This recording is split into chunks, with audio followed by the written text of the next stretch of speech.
ప్రభు అయిన యేసుక్రీస్తు యొక్క నామమున మీకు అందరికీ ఉదయకాల సమయంలో వందనాలు తెలియజేస్తున్నానండి. ప్రార్థన చేసుకుందాం. పరిశుద్ధుడు మహాగణుడువైన మా ప్రియ పరలోకపు తండ్రి, మీకు వందనాలు చెల్లిస్తున్నాం. ఉదయం నీ పాదాల దగ్గరికి వచ్చి ఉన్నాం దేవా. మా బిడ్డలందరినీ పేరు పేరున దీవించండి. మరొకసారి నీ సన్నిధిని మేము అనుభవించి భాగ్యం మాకు దయచేయండి. మీ సహవాసంలో మాకు ఎల్లప్పుడూ సంతోషము, విడుదల, మేలును మాకు అనుగ్రహించండి. శత్రువు యొక్క నాయన చేతుల నుండి మమ్మల్ని విడిపించండి. మా పట్ల నీ కృప అపారముగా మాకు అనుగ్రహించండి. నాయన దాచుంచిన అనేక మేళ్లను మాకు అనుగ్రహిస్తానన్న మేలును మేము పొందుకోవడానికి కృప చూపండి. రాత్రంతా ప్రభా నిద్ర భారము కలిగి నిద్ర పట్టక ఎంతో గలిబిలి చేసినప్పటికీ నాయన ఇదిగో తండ్రి, ఎంతోమంది ప్రభా బిడ్డలకి నిద్ర భారము కలిగినప్పటికీ, బలహీనులైనప్పటికీ మరలా ఆరోగ్యవంతులుగా చేసిన ఎదురు నిలబడే కృపాశక్తిని దయచేయండి. నాయన మరొకసారి నీ ఎదుట ఆరోగ్యవంతులుగా మమ్మల్ని అందరినీ నిలబెట్టమని, నీ పరిశుద్ధ ఆత్మచేత మమ్మల్ని నడిపించమని యేసు నామములో ప్రార్థించి వేడుకున్నాం తండ్రి, ఆమేన్. పరిశుద్ధ గ్రంథంలో 32వ అధ్యాయము సంఖ్యాకాండము 32వ అధ్యాయము 23వ వచనములో ఇట్లా ఉంది: మీరు అట్లు చేయని ఎడల యెహోవా దృష్టికి పాపము చేసిన వారగుదురు గనుక మీ పాపము మిమ్మును పట్టుకొనును అని తెలుసుకునుడి. మోషే దేవుడు చెప్పింది ఇశ్రాయేలుకి చెప్పాడు. అప్పుడు చాలామంది నిర్లక్ష్యం చేస్తున్నారు దేవుని మాట వినక. అప్పుడు మోషే దేవుని మాట వినకపోతే మీరు చాలా భయంకరమైన పాపం మిమ్మల్ని పట్టుకుంటుంది కనుక మీరు దేవుని చెప్పింది వినండి. ఏం చెప్తున్నాడు? యుద్ధం చేయమంటున్నాడు. యుద్ధం చేయడానికి భయపడుతున్నారు. యుద్ధం చేస్తే ఏమవుతుంది, వాళ్ళు ఓడిపోతామేమో, చనిపోతామేమో అని. దేవుడు చెప్తున్నాడు, యుద్ధం చేయండి, ఆ దేశాన్ని మీకు ఇస్తాను. అప్పుడు గాదీయులను రూబేనీలు మాత్రమే ఆ యుద్ధానికి వెళ్ళి అక్కడ వారు ధైర్యంగా యుద్ధ యోధులను సిద్ధపరచుకునేవారు వెళ్ళారు. దేవుని ఎదుట వారు జయం పొందారు. ఈరోజు మనము దేవుడు చెప్పింది చేయకపోతే పాపం అంటున్నాడు. ఆయన చెప్పింది చేయకపోతే పాపమే, అది మనల్ని పట్టుకుంటుందట. ఈరోజు మనం దేవుని చెప్పింది చేయకపోతే పాపం పట్టుకుని మనల్ని, మన కుటుంబాన్ని వెంటాడుతుంది. దానివల్ల చాలా దరిద్రత, ఇబ్బందులు గురవుతాం. ఈరోజు దేవుని చెప్పిన మాట ఎవరైతే వింటారో పాపం వెలుబడి చేయదు అని మోసే ఖచ్చితంగా ఈ మాట చెప్తున్నాడు. పరిశుద్ధ గ్రంథంలో ద్వితీయోపదేశకాండము 32వ అధ్యాయంలో 32వ వచనంలో చూడండి. ఇక్కడ మోసే మరొక చోట ఈ మాట రాస్తూ ఉన్నాడు. 32 వారు ద్రాక్షావల్లి, సొదొమ ద్రాక్షావల్లి, అది గొమొర్రా పొలముల్లో పుట్టినది. వారి ద్రాక్ష పండ్లు పిచ్చి ద్రాక్ష పండ్లు, వాటి గెలలు చేదైనవి. ద్రాక్ష పళ్ళుని దేన్ని పోల్చాడు ఇక్కడ అంటే సొదొమ గొమొర్రాను పోల్చాడు. అసలు ద్రాక్ష పళ్ళుని ఎందుకు పోల్చాడు అట్లాగా అంటే, సొదొమ గొమొర్రా లాంటి ద్రాక్ష పళ్ళులు ఉంటాయి అంటే అవి లోకాన్ని చూసి, లోక విధానాలు చూసి చాలా బాగుంది అని చెప్పుకుని సొదొమ గొమొర్రా ద్రాక్ష పళ్ళు అంట. సొదొమ గొమొర్రా ద్రాక్ష పళ్ళు ఎలా ఉంటాయి? ద్రాక్ష పళ్ళు ఏదైనా ఒకటే కదా, కానీ ఇవి ఎలా ఉన్నాయంట? చేదైనవి. ఎలా ఉన్నాయి? వారి ద్రాక్ష పండ్లు పిచ్చి ద్రాక్ష పండ్లు, వాటి గెలలు చేదైనవి. సొదొమ గొమొర్రా సహవాసం చేస్తే ఎట్లా ఉంటుంది? సొదొమ గొమొర్రాను ఎందుకు పోల్చాడు దేవుడు? ఆ ప్రజలు చాలా భయంకరమైన పాపములో జీవించేవారు. వారు కుడి ఎడమలకు వారు తెలియని రీతులు, అంటే యథార్థవంతులు కాదళ్ళు. వారు చెడు మంచి కూడా వాళ్ళకి తెలియదు. చాలా మూర్ఖులు అని చెప్పాలి. 10 మంది ఏదైనా అంటే అదే, ఒక్కడు అది కాదురా అంటే వినరళ్ళు. కాబట్టి లోకము కూడా అలా ఉంది. నువ్వు అలాగానే ఉంటే నీ బ్రతుకు సొదొమ గొమొర్రా ద్రాక్ష తోటలో ద్రాక్ష పళ్ళుగా కనబడినా సొదొమ పళ్ళై గొమొర్రా పళ్ళు లాంటివి. అవి చాలా ప్రమాదకరమైనవి. కనుక అటువంటి సారవంతమైన భూమిలోది ఏదైనప్పటికీ చేదు అనుభవాన్ని మనం మిగిలిస్తుంది. పైకి ద్రాక్ష గెలలుగా ద్రాక్ష పళ్ళుగా కనబడినా దాని గుణం చాలా భయంకరంగా ఉంటుంది. అటువంటి వాటితో సహవాసం చేస్తున్నామేమో, జాగ్రత్త, పాపం నిన్ను పట్టుకుంటుంది అని మోషే చెప్పినట్లుగా ఈరోజు మన జీవితాల్ని మార్చుకోవాలని ప్రభు చెప్తున్నాడు. 1 తిమోతి పత్రికలో అపోస్తలుడైన పౌలు తిమోతికి జ్ఞాపం చేశాడు. చూడండి ఏమని జ్ఞాపం చేశాడు? 6వ అధ్యాయం 7వ వచనంలో, 6వ అధ్యాయము 7వ వచనంలో మనం చూస్తే 1 తిమోతి పత్రిక ఏమంటున్నాడు? 7వ వచనంలో, మనం ఈ లోకములోనికి ఏమీ తేలేదు, దీనిలో నుండి ఏమీ తీసుకుని పోలేదు. అన్నవస్త్రములు గలవారమై ఉండి వాటితో తృప్తి పొందుదము. ఈ లోకంలో మనం ఏమీ తీసుకుని రాలేదంట, ఏమీ తీసుకుని పోము. కానీ మనం ఈ లోకంలో ఏం చేస్తూ ఉంటాం? ఇది నాది, అది నాది. దీనికోసమే కదా అన్నదమ్ముల్లో విరోధాలు, అక్క చెల్లెలకి విరోధాలు. ప్రియులారా,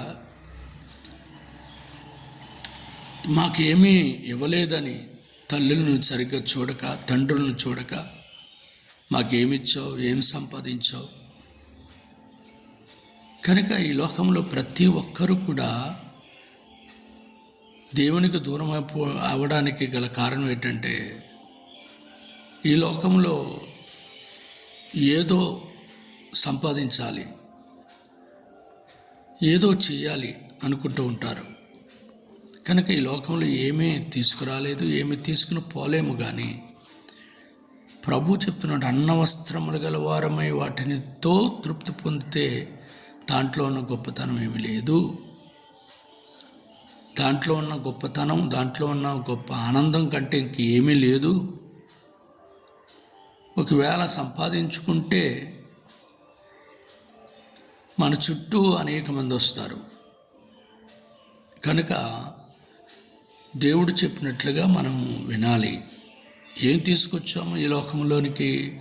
ఏమి తీసుకురాలేదు కదా.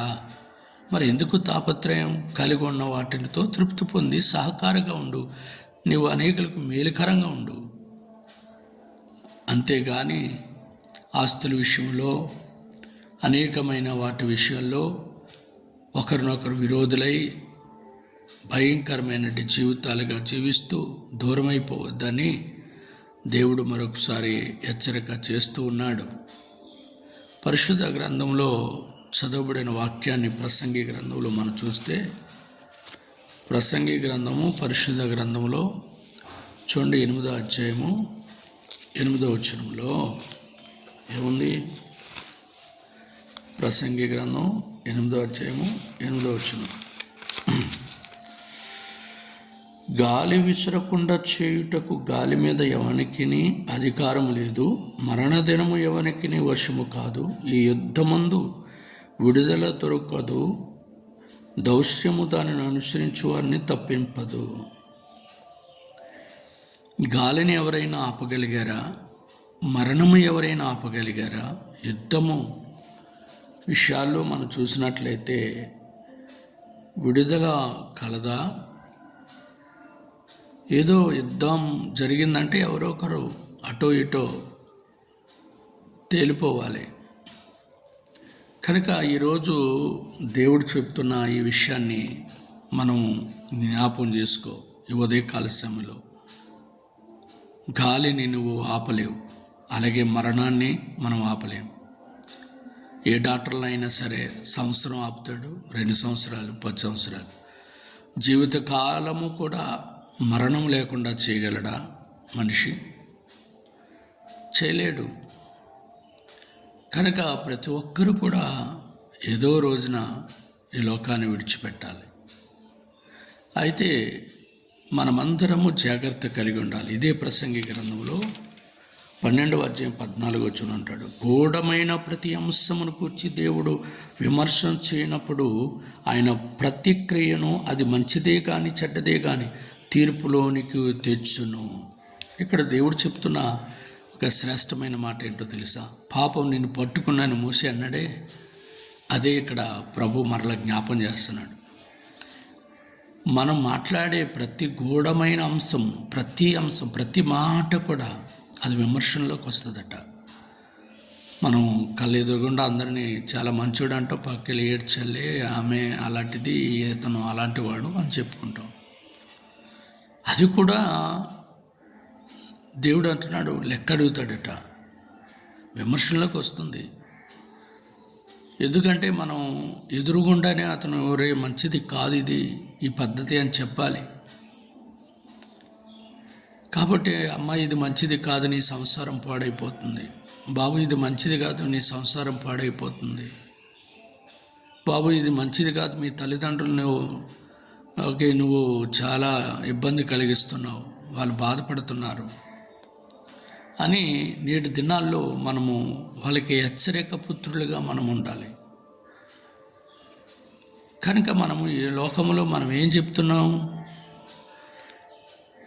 నువ్వు అందరూ చేసేదే నువ్వు చేస్తున్నావు కదరా, ఈ వయసులో కాకపోతే ఇంకెప్పుడు చేస్తావురా, కాబట్టి నీ భర్త నీకు ఏం చేశాడు, నీ భార్య అలాగే అంటదిరా లోకంలో అంటూ ప్రతి ఒక్కరు పాపానికి ప్రోత్సహించేవారు ఎక్కువైపోయారు. పాపాన్ని ఖండించాలి, తప్పును ఖండించాలి, సరి చేయాలి. అలాంటి వ్యక్తి చాలా గొప్పవాడని దేవుని వాక్యం సెలవిస్తుంది. మనము పాపాన్ని ప్రేరేపిస్తే ఆ పాపం మన ఇంట్లో ఏలుబడి చేస్తుందట. మనము పాపాన్ని ప్రేరేపించకూడదు, మంచిని ప్రేరేపించు. ఒక చెడు వ్యక్తిని మంచి దారిలోనికి నడిపించమని దేవుడు నీకు బాధ్యతనిచ్చాడు. అది దేవుడు చూస్తున్నాడు. కనుక సాతాను వల్లే మనము ఉండకూడదు. సాతాను ప్రేరేపిస్తూ ఉంటాడు. ఎందుకంటే మనం శిక్షింపబడాలి కదా, తీర్పులోకి రావాలి కదా. వాడు తీర్పులోకి వచ్చాడు సాతాను. గాఢంధకారమైన చీకటిలో త్రోయబడ్డాడు. మనం కూడా త్రోయబడాలి. మనము అగ్నికి ఆహుతైపోవాలి. అది సాతాను ప్లాన్. కనుక ఈరోజు ప్రతి అంశం, ప్రతి మాట విమర్శించబడుతుంది. కనుక మనము దేవుని ఎదుట జాగ్రత్తగా ఉండాలి. ప్రభు కొరకు మనం విశ్వాసులుగా, యథార్థవంతులుగా జీవించడానికి మనం సిద్ధపడాలని ప్రభు మాట్లాడుతున్నారు. కనుక మత్తయి సువార్త 25వ అధ్యాయంలో, మత్తయి సువార్త 25వ అధ్యాయము 31వ వచనంలో మనం చూస్తే, 31వ వచనంలో, తన మహిమతో మనుష్య కుమారుడును ఆయనతో కూడా సమస్త దూతలను వచ్చినప్పుడు ఆయన తన మహిమ గల సింహాసనం మీద ఆసీనుడై ఉండును. అప్పుడు సమస్త జనములు ఆయన ఎదుట పోగు చేయబడుదురు. గొల్లవాడు మేకలలో నుండి గొర్రెలను వేరుపరచునట్లు ఆయన వారిని వేరుపరిచి తన కుడివైపున గొర్రెలను, ఎడమవైపున మేకలను నిలబెట్టును. ఇక్కడ ఒక సమయం రాబోతుంది. యేసు ప్రభు వస్తారు. అప్పుడు మహిమతో ఆయన రాబోతున్నాడు. ఎలా రాబోతున్నాడు? సమస్త దూతలతో వస్తాడు. మహిమగల సింహాసనం మీద ఆయన ఆసీనుడై ఉంటాడు.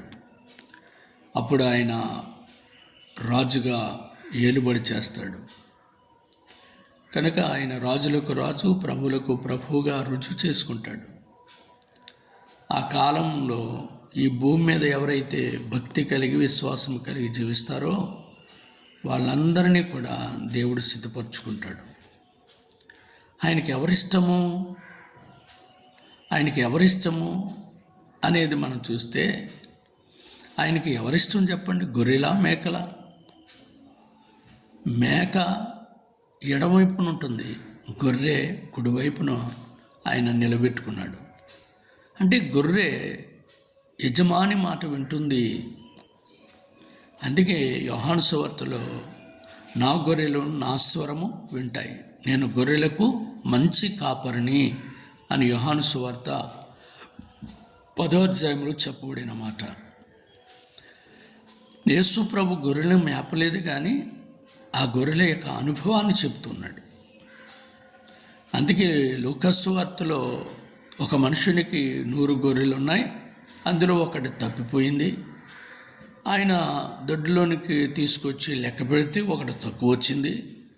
ఆ ఒకటి ఏమైందా అని మరలా వెనక్కి వెళ్ళి దాన్ని వెతికి అతని స్వరముతో పిలిస్తే ఆ గొర్రె యజమాని స్వరముని ఎక్కడ చిక్కుల్లో ఉందో అక్కడ ఉన్నప్పటికీ అది అరిచి నేను ఎక్కడున్నాను యజమానుడా అని అది యజమానుని స్వరాన్ని గుర్తుపడుతుంది. ఇది చాలా గొప్ప విషయం. కనుక నీవు దేవుని స్వరాన్ని గుర్తుపట్టాలి. ఈ కడవరి దినాలు ఎన్నో ఆచారాలు, పండుగలు మన కళ్ళ ఎదుట కనబడుతూ ఉంటాయి. అయితే ఏది నిన్ను రక్షించింది? ఏది నిన్ను చిక్కులోని విడిపించింది? ఏది నిన్ను కాపాడింది? ఏది నిన్ను ఆపదలు ఆదుకుంది? అది మనం గుర్తించి ఆ యజమాని స్వరాన్ని మనం గుర్తించాలి. ఎన్నో స్వరాలు వినబడతాయి, ఆ స్వరాలను మనం వెంబడించు. ఆ గొర్రె ఎన్నో స్వరాలు వింటుంది, కానీ దేనికి రిప్లై అవ్వదు. తన సొంత యజమాని స్వరానికి రిప్లై ఇస్తుంది.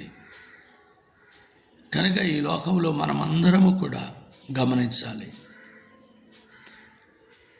ఉప్పొంగుతున్న అనేకమైన విషయాలలో అన్నీ నాదే అని మనం ముందుకు వెళ్ళిపోకూడదు. నిన్ను దేవుడు లోకంలోండి ప్రత్యేకపరుచుకున్నాడు. ఆ ప్రత్యేకమైన వాటి కొరకు భయముతో ఉండాలి, భక్తితో ఉండాలి. అలా ఉన్నప్పుడే నిన్ను ఆయన కుడివైపున పెట్టుకుంటాడు. ఎడమవైపునకు వెళ్ళావా చాలా భయంకరమైన శిక్ష. ఎడమవైపున ఉన్న వారికి ఏంటి అంటే నరకాగ్ని, శిక్షింపబడడం. కనుక ఆ స్థితి మనకొద్దు. అది దేవుడు నిన్ను కోరుకుంటలేదు. కుడివైపున ఉండాలి. గొర్రెపిల్ల స్వభావం లాంటిది నీలో ఉండాలి అనేది మన దేవుడు మనకి నేర్పుతున్న ఒక మంచి పాఠమై ఉన్నదని ప్రభు సన్నిధిలో మనం నిశ్చయించుకోవాలి. పరిశుద్ధ గ్రంథంలో ఉండి 2వ తెస్సలోనికి రాసిన పత్రిక 1వ అధ్యాయం మనం 10వ వచనంలో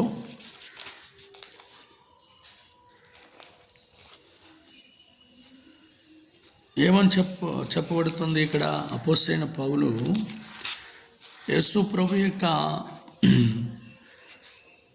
మరి రాకడ గురించి, లేక ఆయన పిల్లలు ఎలా ఉండాలి అనేది ఇక్కడ వ్రాయబడింది. ఆ దినమున తన పరిశుద్ధుల యందు మహిమపరచబడుటకును విశ్వసించిన వారందరి యందు ప్రశంసించబడుటకును ప్రభువు వచ్చినప్పుడు అటువారు ఆయన సముఖము నుండి ఆయన ప్రభావం అందలి మహిమ నుండి పారద్రోలబడతారు. ఎవరు? ఎడమవైపునున్న మేకలు. ఆయన మహిమ కానీ, ఆయన పరిశుద్ధత కానీ, పరిశుద్ధులందరూ కూడా ఆయన్ని స్తుతించినప్పుడు వీళ్ళందరూ కూడా ఆయన స్తుతించలేని పరిస్థితి వస్తుంది. వారు అందరూ పారద్రోలబడతారు, త్రోసివేయబడతారు. నిత్యనాశనమును దండన పొందుదురు. నిత్యనాశనమున దండన. ఎలా అనగా మేము మీకు ఇచ్చిన సాక్ష్యం మీరు నమ్మితిరి. మీరు నమ్మితిరి. అందువలన మన దేవుని యొక్కయు ప్రభు అయిన యేసుక్రీస్తు యొక్కయు కృప చొప్పున మీ అందు తన ప్రభు అయిన యేసు నామమును ఆయన యందు మీరును మహిమనందునట్లు మేలు చేయవలనని మీలో కలుగు ప్రతి ఆలోచనను విశ్వాసయుక్తమైన ప్రతి కార్యమును బలముతో సంపూర్ణము చేర్చు. మన దేవుడు తన పిలుపునకు మిమ్మల్ని యోగ్యులుగా ఎంచినట్లు మీ కొరకు ఎల్లప్పుడూ ప్రార్థించుచున్నాము. దేవుని బిడ్డలారా, ఈరోజు మనకి దేవుడు చెప్తున్న గొప్ప ఆశీర్వాదం. దేవుడు మనల్ని పిలుచుకున్నాడు యోగ్యులుగాను. కనుక ఆ పిలుపులో మనమందరం పాలిభాగస్తులుగా ఉండాలని దేవుడు ఆశిస్తున్నాడు. కనుక పాపము చేస్తే, దేవుని మాట వినకపోతే పాపం మిమ్మల్ని పట్టుకుంటుందని మోషే అన్నాడు కదా. ఇంకా నీవు సొదొమ గొమొర్రా ద్రాక్ష పళ్ళు వైపు చూస్తావా? ఇంకా నీవు ఈ లోకంలో ఏదో గాలిని పట్టుకోవాలని ప్రయాసపడుతున్నావా? నేను మరణం తప్పించుకోగలనని అనుకుంటున్నావా? నేను మేకలాగే ఉండాలనుకుంటున్నావా? లేదా దేవుని సింహాసనం ఎదుట ఆయన కుడివైపున ఉండాలని ఆశపడుతున్నావా? ఈ ఉదయం నువ్వు ఏం ఆశిస్తున్నావు? దేవుడు నిన్ను ఏ ఉద్దేశంతో నిన్ను ఏర్పాటు చేసుకున్నాడు? నశించిపోవడానికి కాదు కదా. పాపముతో నువ్వు పట్టబడ్డం ఆయనకి ఇష్టము కాదు కదా. పరిశుద్ధంగా మనం ఉండి ఆయన రాకడికి మనం అందరము సిద్ధపడదాం.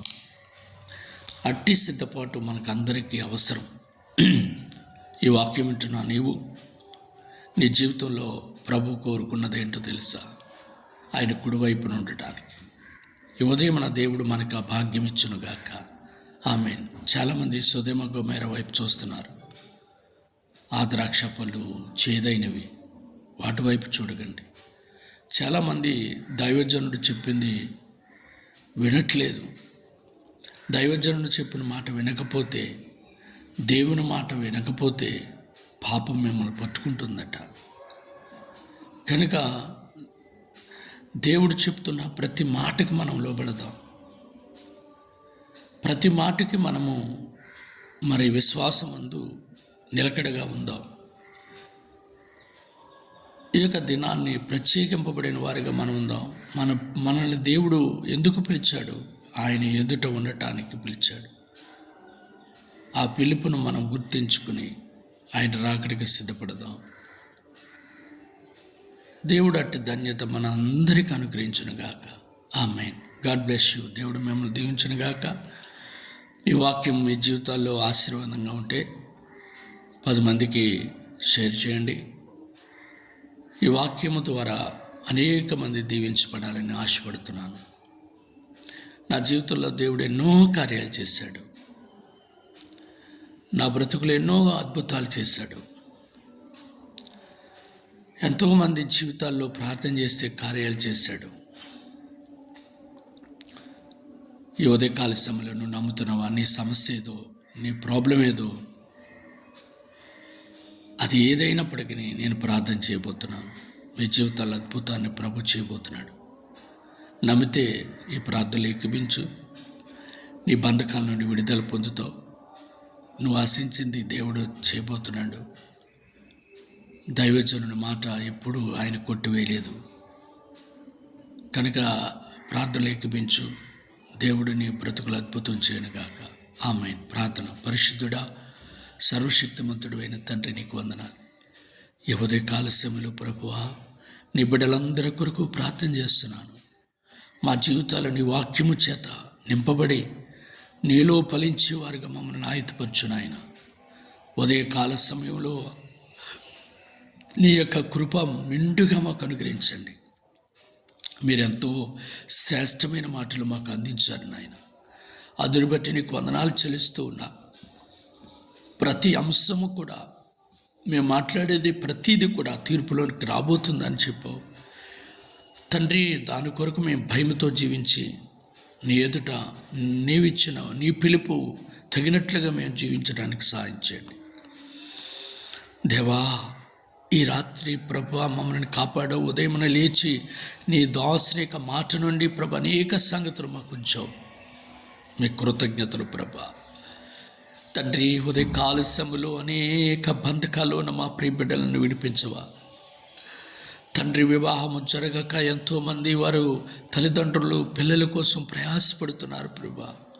వారికి మంచి సంబంధాలు యేసే అనుగ్రహించువారు. ఎంతోమంది భర్తలు ప్రభు కుటుంబాన్ని పట్టించుకోకుండా కుటుంబాన్ని ప్రభువా దేవా నాయన తండ్రి చిన్న బిడ్డములుగా చేస్తున్న భర్తలకు మారు మనసు ఇవ్వండి. కుటుంబాలను చక్కగా కట్టే జ్ఞానాన్ని వారికి దయచేయండి. ఎంతోమంది భార్యలు ప్రభు కుటుంబాలని చేతులారా పాడు చేసుకుంటూ ఉన్నారు.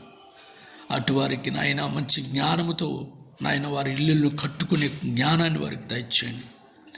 ఎంతోమంది పిల్లలు ప్రభా తల్లిదండ్రులకి వేదన కలిగిస్తూ ఉన్నారు. ప్రభా వారికి మంచి మారు మనసు ఇచ్చి తల్లిదండ్రులు సంతోషపరిచే జీవితాలు వారికి దయచేయండి. నాయన ఉద్యోగాల కొరకు ఎదురు చూస్తున్న బిడ్డలకు ఉద్యోగాలు ఇవ్వండి ప్రభా. తండ్రి వారి చదువులు వెనకబడుతున్న వారికి చదువుల విజయాన్ని ఇవ్వండి. నీ దీవెన వారికి అనుగ్రహించండి. దేవా నీకు స్తోత్రాలు ప్రభా. అనేక అనారోగ్యాల చేత బాధపడుతున్న వారికి రోగాల నుండి విడుదల ఇవ్వండి. దీర్ఘ వ్యాధుల చేత బాధపడుతున్న వారికి స్వస్థతనివ్వండి ప్రభా. తల నుండి అరికాలు వరకు స్వస్థత లేని బిడ్డలకి ఇప్పుడే యేసు నామములో స్వస్థత శీఘ్రముగా వారికి కలుగునుగాక. ఇప్పుడే విడుదల ఇవ్వండి తండ్రి, స్వస్థత ఇచ్చేయండి. ఎంతోమంది అప్పులతో బాధపడుతున్నారు. ఎన్నో ఆశలతో ప్రభా నాయన ఎదురు చూస్తున్నారు. అప్పులన్నీ తీర్చండి. ఆశగల ప్రాణాలను తృప్తిపరచండి. ఈ ఉదయమున ప్రభా అనేక మందికి ఈ వాక్యం ఇచ్చిన వారి జీవితాలు గొప్ప మేలు చేయండి అయ్యా. వాక్యం విన్నానయ్యా, ప్రార్థన ఏకమించాను, నేను అనుకున్నది నెరవేరింది అని యేసయ్య సాక్ష్యాలు నిలబెట్టుకొని వారి ద్వారా మీరు మహిమ తెచ్చుకోండి. నేను కాదు ప్రభా, నీవే మహిమపరచబడాలి, నీవే ఘనత పొందుకోవాలి. అందుకే కదా ఈ దీన సేవకుని ఎన్నుకున్నావు. మీరు హెచ్చింపబడాలి తండ్రి, మీరు ఘనపరచబడాలి తండ్రి. కార్యం జరిగించండి. కృపతో నీ బిడ్డలను దీవించమని అడుగుచున్నాను. ఎవరో నశించిపోకూడదు ప్రభా.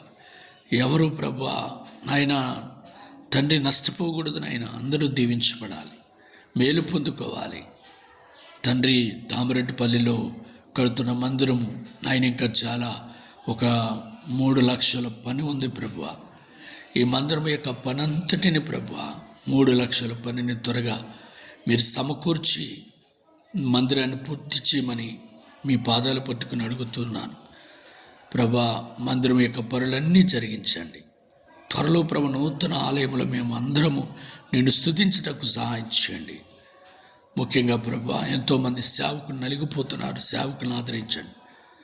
ఎంతో నాయన మరి బాధలు అనుభవిస్తున్నారు. బాధల నుండి విడిపించండి.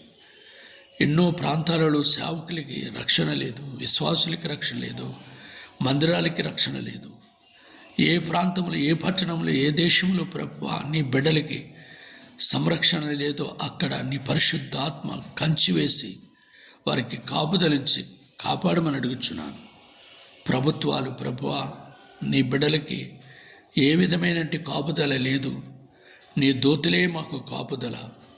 ప్రభుత్వాల వలన ప్రభు అంతంత మాత్రమే ఊరట కలుగుతున్నాయి. ప్రభువా నీ బిడ్డలకి పరిపూర్ణమైన కాపుదల, సంరక్షణ, నీ కంచి మాకు కాపుదల, నీ కంచి వేయమని ప్రార్థన చేస్తున్నాను. కార్యములు చేయండి, మహిమ పొందండి. తల్లిదండ్రులు లేని బిడ్డల్ని దీవించండి ప్రభా. పోషించండి, చదువులు అభివృద్ధిపరచండి, ఉద్యోగాలు దయచండి నాయనా. విధవరాలను దీవించండి, వారిని ఆదరించండి, రోగులను స్వస్థపరచండి. చెరసాలలో ఉన్న ఖైదీలకు మారు మనసు ఇచ్చే రక్షణ దయచేయండి. అధికారులను దీవించండి, నాయకులను దీవించండి, ప్రభుత్వాలను దీవించండి ప్రభువా. దేశాలను దీవించండి, యుద్ధాలు ఆపండి ప్రభా. ఇశ్రాయేలు దేశాన్ని దీవించండి, యెరూషలేము పట్టణాన్ని దీవించండి. ఇశ్రాయేలు ప్రజలు యేసే దేవుని కుమారుడని నమ్మేటట్టుగా, ఆయనే దేవుడని నమ్మేటట్టుగా వారి హృదయాలు తెరవండి ప్రభా. యూదులు ఇంకా చాలామంది యేసు ప్రభుని దేవుని కుమారుడుగా, దేవుడుగా అంగీకరించని అనేక మంది ఉన్నారు. వాళ్ళు ఆయన యేసు ప్రభుని సొంత రక్షకుడిగా అంగీకరించడానికి సహాయం చేయండి ప్రభా. మరొకసారి నీ జీవము గల మాటలు మాకు పరిపూర్ణంగా అందించి సర్వసత్యములోనికి మమ్మల్ని అందరినీ నడిపించమని ఈ వాక్యములో, ఈ ప్రార్థనలో ఎక్కిపించిన బిడ్డల జీవితాల్లో ఆశీర్వాదకరంగా జరిగించమని, ఈ రోజంతా నడిపించమని, మమ్మల్ని, మా కుటుంబాలను కూడా, మా పరిచయాలను దీవించమని, సంఘాలను ఆశీర్వదించండి, కృపచేత నింపమని, నీ రాకడికి మమ్మల్ని మరింతగా నీ లేఖనానుసారమైన జీవితాన్ని మాకు అనుగ్రహించి మమ్మల్ని సిద్ధపరచమని నజరేయుడైన యేసు నామములో ఈ ప్రార్థన అడిగి వేడుకున్నాం పరమ తండ్రి. ఆమేన్. యేసు రక్తమే ఇచ్చాం, సిలువ రక్తం ఇచ్చాం, ప్రవేశనామం సంపూర్ణ ఇచ్చిన కరుణగాక. ఆమేన్. తండ్రి, కుమార, పరిశుద్ధాత్మ ఇప్పుడు ఎల్లప్పుడూ నిత్యం మనందరికీ ఆయన కాపుదల నిరంతరం పరిశుద్ధాత్ముడు మనకు తోడైండునుగాక. ఆమేన్. ఆమేన్. అందరికీ వందనాలండి. ప్రార్థన చేయండి, ప్రార్థన అవసరతలు తెలియచేయండి. అనేక మందికి మీరు ఈ వాక్యాన్ని షేర్ చేయండి. దేవుడు మిమ్మల్ని దీవించునుగాక. ఆమేన్.